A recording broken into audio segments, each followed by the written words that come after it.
বনবাস শেষ করে ফিরবে চাকরি আর উন্নয়ন? মণিশঙ্কর বাবু না, কথাটা তো অনেকক্ষণ বাজেট নিয়ে হলো। এখন ব্যাপারটা হচ্ছে যে আমরা ছোটোবেলার থেকে একটা কথা জেনেছি যে এমন কিছু একটা মিথ্যে কথা বলবো, যে এমনভাবে মিথ্যে কথাটা বলবো যাতে প্রকাশ পেয়ে যায় আমি মিথ্যে কথা বলছি সেভাবে বলবো না, একটা ব্যালেন্স করে বলবো।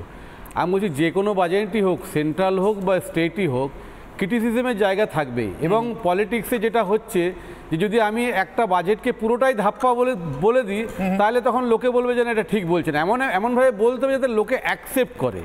পুরোটাই ধাপ্পা এটা তো হয় না। মানে পশ্চিমবঙ্গ সরকার তার করাপশন অনেক থাকতে পারে, কিন্তু কোনো ভালো দিক নেই যদি কেউ বলে কোনোটাই ভালো দিক নেই, তাহলে তখন মানুষের কাছে সেটা গ্রহণযোগ্য হবে না।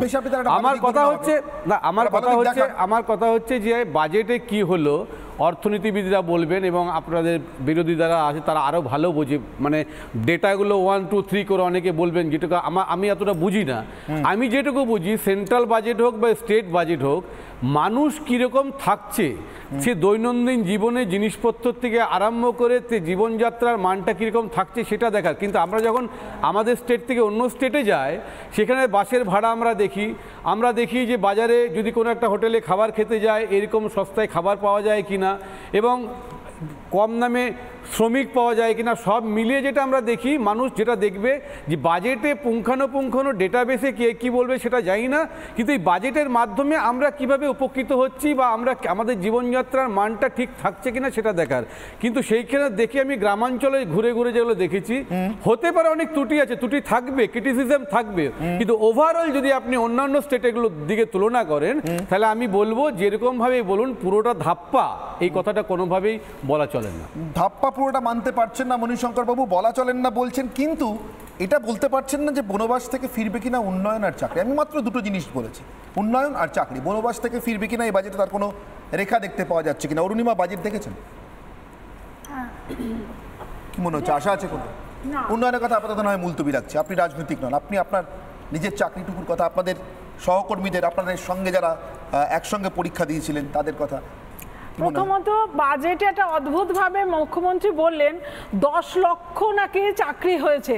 মুখ্যমন্ত্রীর কাছে আমাদের তরফ থেকে আবেদন, নিশ্চয়ই উনি এটা একদম শ্বেতপত্র প্রকাশ করে জানাবেন যে এই হলো 10 লক্ষ চাকরির ডেটা।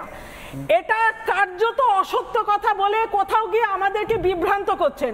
হ্যাঁ, এখানে যদি মুখ্যমন্ত্রী এটা অ্যালট করেন যে চৌর্যবৃত্তিটাও একটা চাকরি তাহলে একটা আলাদা কথা। এইভাবে বিভ্রান্ত উনি করে যাচ্ছেন দিনের পর দিন। আপনারা দেখেছেন দিনের পর দিন আমরা রাস্তায় আছি, আমরা কি চেয়েছি? যোগ্যতার নিরিখে কাজ। সেখানে কি দেখেছি? মণিশঙ্কর বাবুর কাছে সত্যিকারে কৃতজ্ঞ, উনি অনেস্টলি স্বীকার করলেন দুর্নীতি এর মধ্যে একটা বড় পার্ট, অন্যতম পার্ট। আচ্ছা, যেখানে দুর্নীতি একটা অংশী হয়ে যায় একটা গোটা ব্যবস্থার, সেখানে বাজেট, যে বাজেট কিনা বস্তুত সাধারণ আমাদের, সেই আমাদের বাজেট ডেফিনেটলি সেটা হ্যাম্পার্ড হবে, কারণ আমরা তো যোগ্যতা নিরিখে কাজ পাবো না, সেটা তো ম্যানিপুলেট হচ্ছে। এবং তারপরেও দেখুন কর্মসংস্থান একদম ধুধু প্রান্তর, অন্ধকারাচ্ছন্ন। আপনি বলুন অনির্বাণ বাবু, এই যে আমরা বলি ভেলোসিটি অফ মানুষ সার্কুলেশন, যদি আমার মেধা, আমার যোগ্যতার নিরিখে আমি কাজ না পাই, আমার হাতে যদি কাজ না থাকে, আমি সেই অর্থ কি করে দিয়ে আমি পারচেজ করব? এইভাবেই তো চলে। কিন্তু অনুদান নির্ভর একটা জীবন যাপন বদ অভ্যেস তৈরি করছে শুধুমাত্র এই সরকার ক্ষমতার অলিন্দে থাকার জন্য, এবং আমাদেরকে বলছে মুড়ি বিক্রি করতে, ঘুগনি বিক্রি করতে। ওনার এই ধরনের অপমান করার অডাসিটি আমরা জানি না কে দিয়েছে, কিন্তু আমরা দিনের পর দিন অসম্মানিত হচ্ছি, অপমানিত হচ্ছি। আপনি সরকারি কর্মচারীদেরকে উনি বলতেন, এই শুনতে খারাপ লাগবে, ঘেউ ঘেউ কারা করে, উনি কুণ্ঠিত হচ্ছেন না। আমাদেরকে যারা উচ্চ শিক্ষা অর্জন করেছি তাদেরকে বলছে কোনো কাজই ছোট না, তারা কজন সেই কাজে নিমগ্ন হয়েছে। এইভাবে দিনের পর দিন আমাদের গুণগত মানকে তারা কোথাও গিয়ে মিশিয়ে দিচ্ছে। এইটা কিন্তু শুধুমাত্র বাংলার লজ্জা নয়, আপনারা উলঙ্গ করে দিচ্ছেন আপনাদের চরিত্র গোটা সমাজ ব্যবস্থার কাছে। সেই জন্য এই বাজেট একদম দিশাহীন, শুধু বাজেটটা জেনে বলছেন নাকি আপনি মুখস্থ করে কথা বলছেন? না, আমি বলছি বাজেটটা জেনে বলছেন যে কোনটা কিনা মুখস্থ করে একটা কথা বলতে পারেন। আমি বলছি যে আপনারা কোর্টে গেছেন, আবার চোর বলছেন, আবার মমতার কাছে চাকরি চাইছেন। আপনি একটা জায়গায় যান, আপনি যাকে চোর বলবেন, এইভাবে অপমান করবেন, তার বাড়িতে গিয়ে আবার অ্যাপয়েন্টমেন্ট লেটার নিয়ে আসবেন, এক্সপেক্ট করেন কি করে? কোর্টে কেন যাব? যে যার যোগ্যতা গেছেন কেন? বলুন। আরে বলছি আপনি একজন মুখ্যমন্ত্রীকে এইভাবে কথা বলবেন, শিক্ষিত হয়ে মাস্টারি চাকরি চাইছেন আবার, তারপরে তিনি তো একজন মুখ্যমন্ত্রী আমাদের রাজ্যে, একদম রাজ্যের মুখ্যমন্ত্রীকে আপনি চোর, চৌর্যবৃত্তি, যা খুশি কথা বলবেন, আবার তার কাছ থেকে চাকরি চাইবে, আবার কোর্টে যাবে, আবার রাস্তায় শুরু করবে। আমি অরুণিমা মণিশঙ্কর বাবু, অরুণিমা মণিশঙ্কর বাবু হাত তুলছেন, আমি আসবো। মাইন্ড ইওর ল্যাঙ্গুয়েজ, আপনি অরুণিমা কথা বলছেন। অরুণিমা এক মিনিট, আমি বুঝতে পারছি অরুণিমা,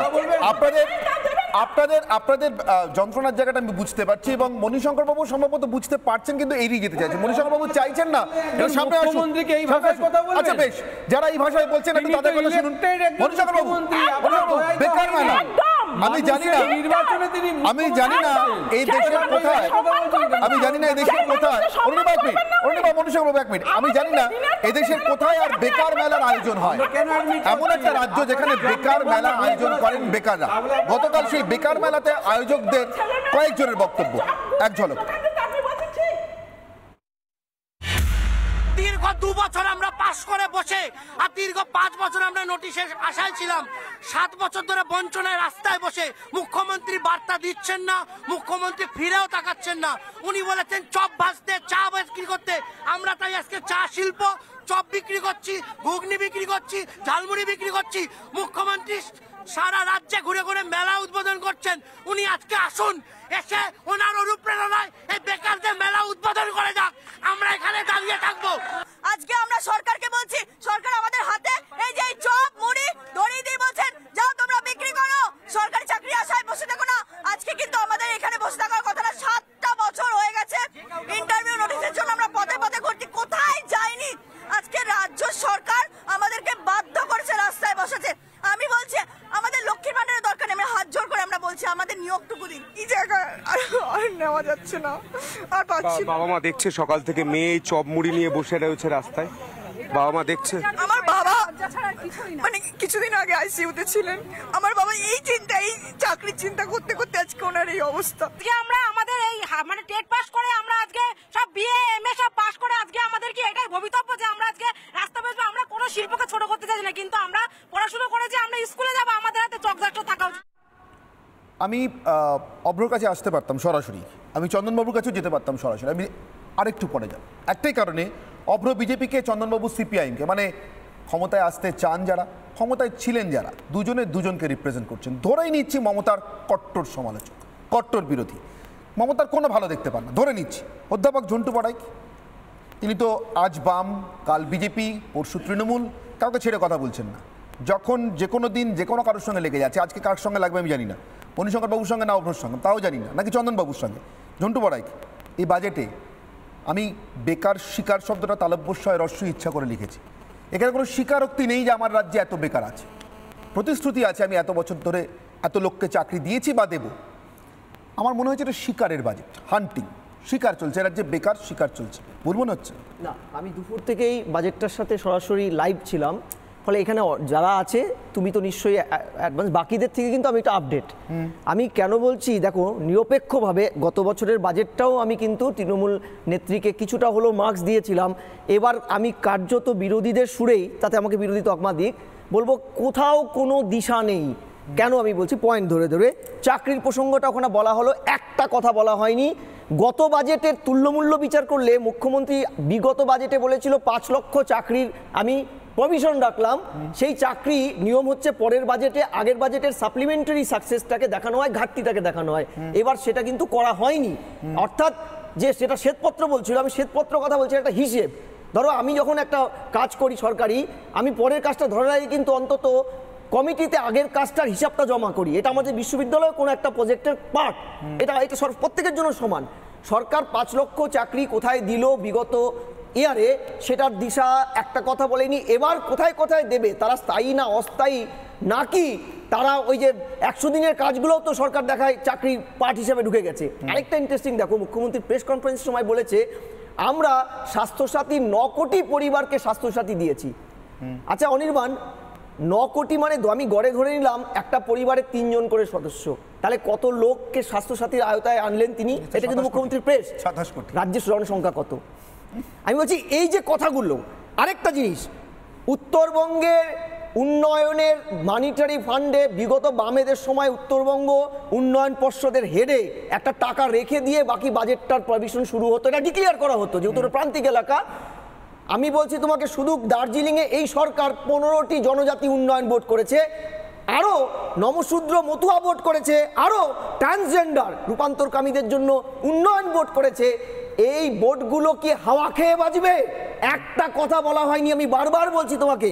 দ্বিতীয় দেখো কি হাস্যকর, তোমার এই প্রোগ্রামে আমরা ঘাটাল অ্যাকশন প্ল্যান নিয়ে একাধিক অনুষ্ঠান করেছি। আজ থেকে বছর 3 আগে ঘাটাল অ্যাকশন প্ল্যানে 1500 কোটি টাকার বাজেট বলা হচ্ছিল কম। আজকে 3 বছর ঘাটাল দিয়ে প্রচুর জল চলে গেছে, রূপনারায়ণ দিয়ে প্রচুর জল বয়ে গেছে। আজকে রাজ্যের মুখ্যমন্ত্রী বাজেট অ্যালট করেছেন 500 কোটি টাকা। আচ্ছা এটা কি ঘাটাল প্ল্যানের জন্য না ঘোটালা করার জন্য? নানা ধরনের কন্টেন্ট দেখার জন্য লাইক করুন, শেয়ার করুন আমাদের ফেসবুক পেজ, সাবস্ক্রাইব করুন আমাদের ইউটিউব চ্যানেল। পাশাপাশি অন্যান্য ব্রেকিং নিউজের জন্য অবশ্যই চোখ রাখুন রিপাবলিক বাংলায়।